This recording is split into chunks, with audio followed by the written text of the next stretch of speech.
I'd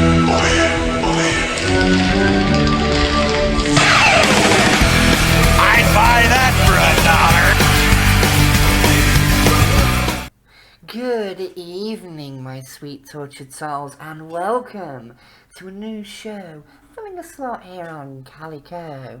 Joining me is Scully, as always, and on this new show, I'm going to take a look at some collectibles in my personal collection, starting with the Mistress of the Dark herself, Elvira.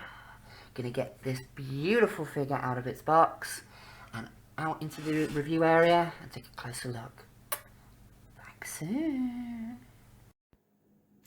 Okay, so here we go. Here is Elvira out of her packaging. We'll have a quick look at the box. Sorry for the light, let me adjust this. There we go.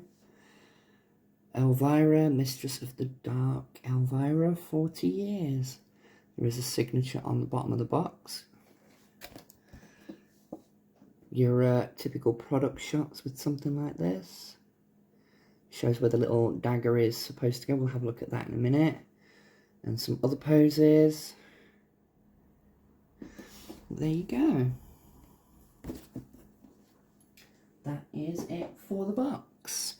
As you can see, there's the figure, there's the accessories. First one we'll take a look at. I think I'm probably going to need this because I had a hell of a time trying to get it to stand up. But you do come with an action figure stand. Oh, there's my reflection. See, it's very reflective. Hi. But it says Elvira there. You get an alternate head, which shows the winking face. See if I can get the focus to go on that better. There you go. Incredible sculpt and paintwork.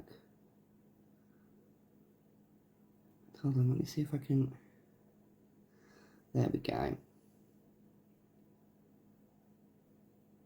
Incredible sculpt and paintwork. The hair is fantastic and very, very long. It is a little bit solid, which when we get to the figure, we'll talk about that, but there you go. Then for the other accessories, we have this creepy looking dude. It's like Toxic Avenger's skull, if you ask me, but okay. Some candles that are well sculpted, well painted. You've got a snake making its way through, coming out the mouth, part of his body looping out through there. And you've got the underside where it's all just as gross. I love it. Then we have this little goblet with some green smoke coming out of it, which I think, for its size, I mean, for comparison, there's my thumbnail, okay? I think for its size, the detail and the paintwork is absolutely stunning on this. And even got a spider web on the bottom. I hadn't seen that. I've literally just got this out of its box, so I hadn't seen that. But there you go. And then you get this. That won't stand up on its own. But then you... excuse me. Then you get this tiny little dagger. And again, for comparison, I mean, I can't even barely even hold it. There's my thumbnail for comparison. It's a tiny, tiny little knife. The weird thing is, lovely red gem there. There we go. But not on the other side.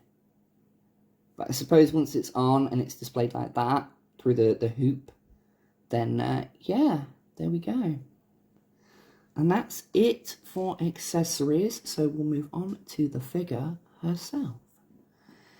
And I have to say, NECA absolutely knocked this one out of the park. The likeness alone is perfect. Absolute perfect representation of the Mistress of the Dark. Elvira, that spooky little crush that a lot of us had back in the 80s and we didn't even realize we were into the goths. But yeah, absolutely stunning figure. This is a fabric dress. The tights are painted on.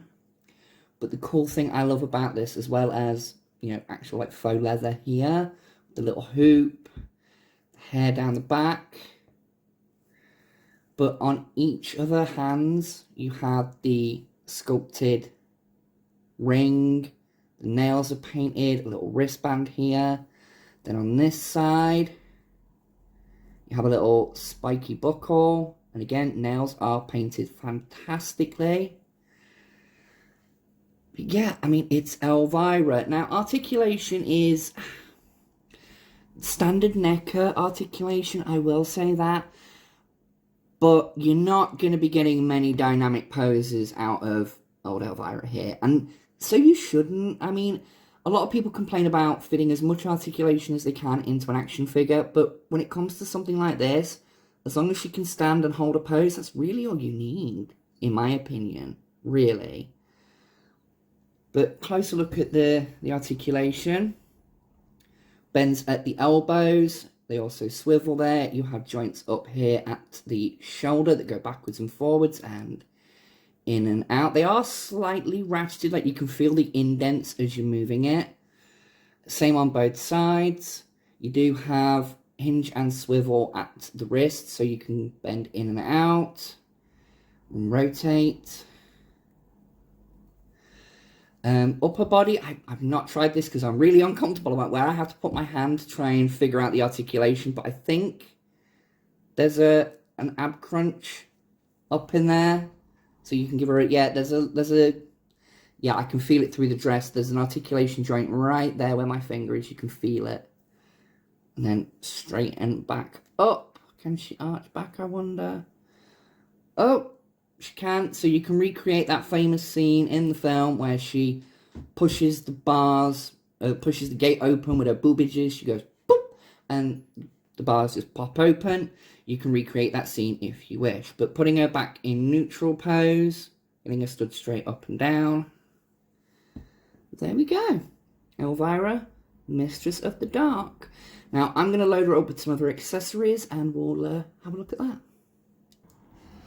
And there we go. There is Elvira, fully decked out, all dressed up. Got the goblet, got the knife, got the little skull down the bottom. The only thing I haven't used is the winking, smiling face, but I may switch over to that at some point because I think there's just something cheeky about that one. But yeah, so that's it then. Thank you for joining me for this episode. I have been Miss Violet Impulse, and I will catch you next time with some Transformery goodness. Mwah. Good night, my sweet tortured souls.